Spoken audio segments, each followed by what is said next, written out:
I did a visit on Friday. I visited a patient, a client, 95 years old.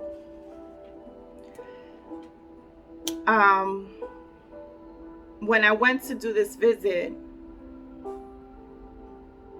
it was kind of like shedding light on some things that I have been praying about. Those of you that live, like, where I live, we all know each other since childhood. We grew up together. We just had 2 deaths back to back. Young. One is younger than the other. And they just died. I don't know the details, but they died. And I was asking God, why? Why can't we live until we're old, right? Like, why can't we have a full life? And I was praying on that for a while. And then I did this visit on Friday. I visited this 95-year-old man. When I tell you the outside of the building was gorgeous, beautiful building. The rents, I had to look it up because I was just curious to know. The rent is about, I want to say it was like ranging from like $1,800 to like $3,200 a month. And I'm saying to myself, my gosh, this man lives in this gorgeous building. You need a key fob. First of all, you're not getting past security. Secondly, you need a key fob to go to his floor to make it to anywhere in the building. A key fob for the elevator. So I get in the elevator and I'm thinking, wow, I wonder what these apartments look like on the inside. I knock on his door. I'm expecting to see this little old man, can't walk or something. As soon as he opens the door, I see this big man. I'm 5'10". This man was 6 feet. He weighed about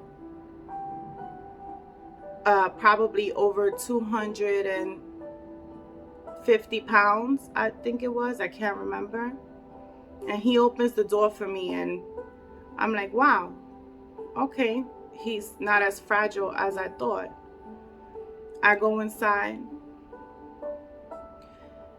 Imagine living for 95 years. 95 years.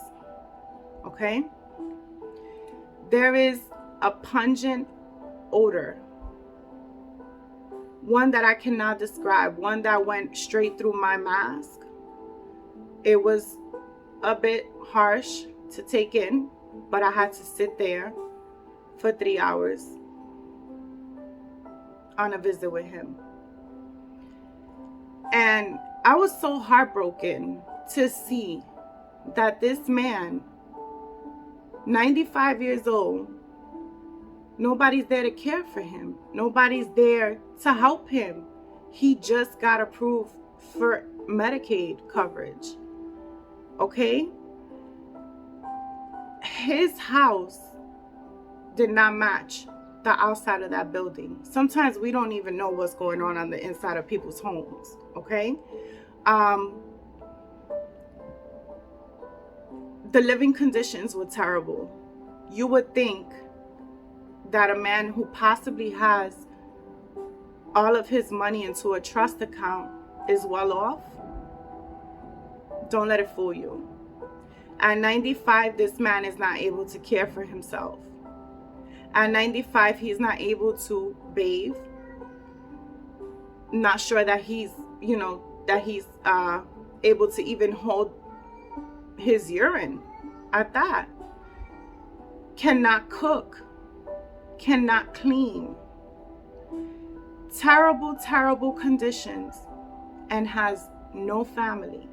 And I said to myself, he did mention he had a kid, and I said to myself, if you have a son, where's your son? Like, how do you just leave somebody out in the world like this, not being able to care for themselves? I don't know what this man used to do for a living, but I knew he was well off. But it doesn't matter how well off you are. okay? When your quality of life is reduced because of an illness,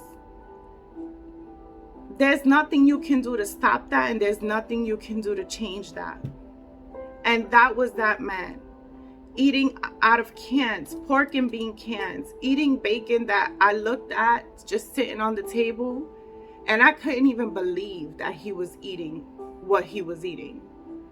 He said, I just eat out of cans because I don't know how to use the microwave. I don't know how to turn on the stove. Had a dishwasher.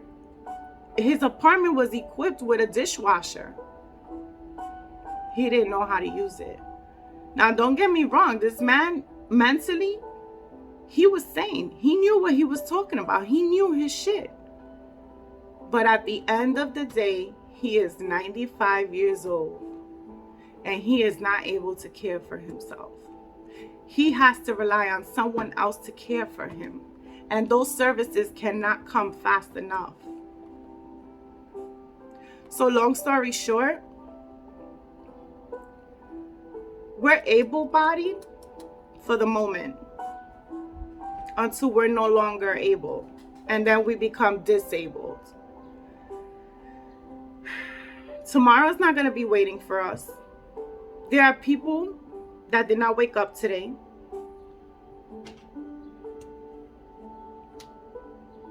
But you're still living. If you're listening to this, you're still living. There's fears and there's doubts and there's the buts and the what ifs and, oh, I'm not going to get my full retirement. I'm not going to get what I deserve. What if it's not enough money to take care of my household? I need to work more. I need to work harder. I need to work faster. I'm approaching retirement. I'm waiting for such and such family member to get a job so that we can be better. It's never going to be enough, because the more money we get, the more money we have, there's always going to be a deficiency somewhere, and we're always going to want more.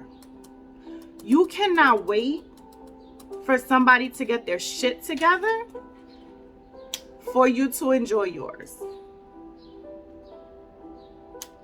Somebody didn't make it today.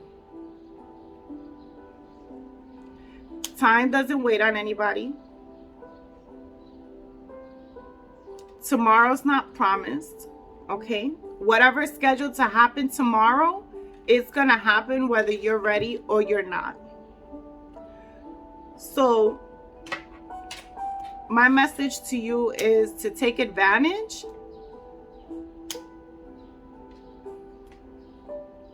of the air that you're breathing right now. Ask yourself, what about you? What do you have to do? How are you going to move forward? And how are you going to live out the rest of your life? How far are you going to go? That vacation that you want to take, don't wait. Take it. It's always going to be bills to pay. It's always going to be something you have to get done. Take your vacation. That nice, expensive, whatever it is that you want to buy, if it makes you happy, buy it. You're not overindulging. You've already worked for yours. Don't wait until 66, 67 years old to retire. Don't do it. Please don't do it. I guess the only thing I really have to say is believe in every dream and opportunity, every possibility that you have, but do it now. Don't feel guilty. Don't feel guilty about what you're about to do. You've already left your mark on the world. If you've made a difference, you've contributed to society. Your legacy, whether it's good or bad, we're all going to leave a legacy. Yours, you already did it. It's no taking. If you did good, you did good in society. If you didn't, you didn't. But you know what? Now is the time to reflect. Now is the time to care for yourself. Take care of yourself as best as you can. Don't wait on it. Enjoy every bit, like every little bit of life that life has like to offer. And that's pretty much it. The only thing I can say is your life is your life, and you have to live it the best way you can. So I just wanted to put that out there for you guys to listen to and to watch, because I thought it was really important, especially with all this stuff going on in the last 2 years. We just don't know which way life is going to take us. But if you have, again, if you're listening to this and you're approaching retirement, if you have a mother, a father, a grandmother, grandfather, a neighbor, and you could give them some words of encouragement and something to think about, just take a few minutes to do that. It won't hurt anybody, but it'll make a difference to them if they do take full advantage. Thank you so much, guys. Have a wonderful Sunday.